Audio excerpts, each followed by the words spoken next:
তার তিনটের মধ্যে কোনটা আগে? তাহলে সিরাজ যখন এটা তৈরি করেছিল, আমি আগে বলেছি হাজারদুয়ারি বারামাম কোনোটাই ছিল না। অতএব যা দেখছেন মির্জাফর দাঁড়িয়ে আছেন সিরাজের, আবার নামবেন মির্জাফরে, তাহলে সবই ঘুরবেন মির্জাফরকে, সিরাজকে পাবেন না। তাহলে সিরাজের দাদু আলিবর্দী খাঁ উনি বাংলার নবাব ছিলেন, ওখান থেকে রাজ্য স্থানান্তর করে নিয়ে এসেছিলেন ঢাকা থেকে। তাহলে উনি এখানে যখন আসলেন তখন 1756-তে সিরাজউদ্দৌলা এই আলিবর্দীর ছেলে ছিল না, আলিবর্দীর তিনটে মেয়ে ম্যাডাম।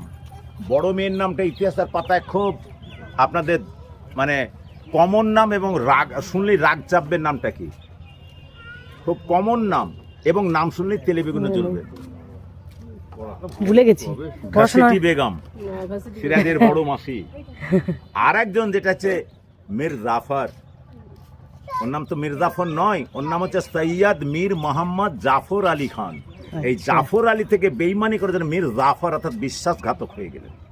কারণ গোটা দেশটাকে সিংহাসন পাওয়ার জন্য ইংরেজ দেশটাকে তুলে দিয়েছিল, কিন্তু এই যে দেশটাকে তুলে দিয়েছিল নবাবী পদ পাওয়ার জন্য, তার জন্য কে খারাপ লোকে ভাবে, কিন্তু অ্যাকচুয়ালি মীর জাফর খুব খারাপ ছিলেন না। তার ভুল বলতে গেলে একটাই, দেশটাকে তুলে দিয়েছিল। বড় ভুল করে ফেলেছে, বড় ভুল তার কিছু নেই, বড় ভুল করে দিয়েছে, আর ওইটাই তো তার বড় ভুল।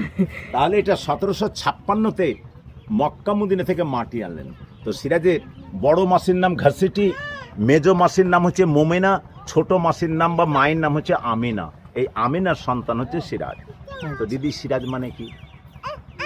আপনার ছেলেকে আপনার বাবা আদর করে ডাকে, বাবা তুই আমার সিরাজ, তুই আমার মনসুর। মুলক মির্জা মোহাম্মদ শাহ কুলি খান নবাব সিরাজউদ্দৌলা হাইবাদ জং বাহাদুর।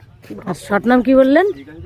মনসুর উল মুলক মির্জা মোহাম্মদ শাহ কুলি খান নবাব সিরাজউদ্দৌলা হাইবাদ জং বাহাদুর। আর ফার্স্ট নাম বলেছি মনসুর আলী। এই যে কামানটা দেখছেন, এই কামানটার নাম হচ্ছে বাচ্চা বলি কামান। এই কামানটা হাজারদুয়ারি যিনি তৈরি করেছিলেন হুমায়ুন যা, এটা দেখুন ইনি। এই যে মসজিদটা দেখছেন, এই মসজিদটার নাম হচ্ছে গঙ্গা বা ভাগীরথী। এই ভাগীরথীর তীরে কামানটাকে যখন কুড়িয়ে পেয়েছিলেন, একবার কামানটাকে পরীক্ষা করে দেখেছিলেন কামানটা ভালো না খারাপ।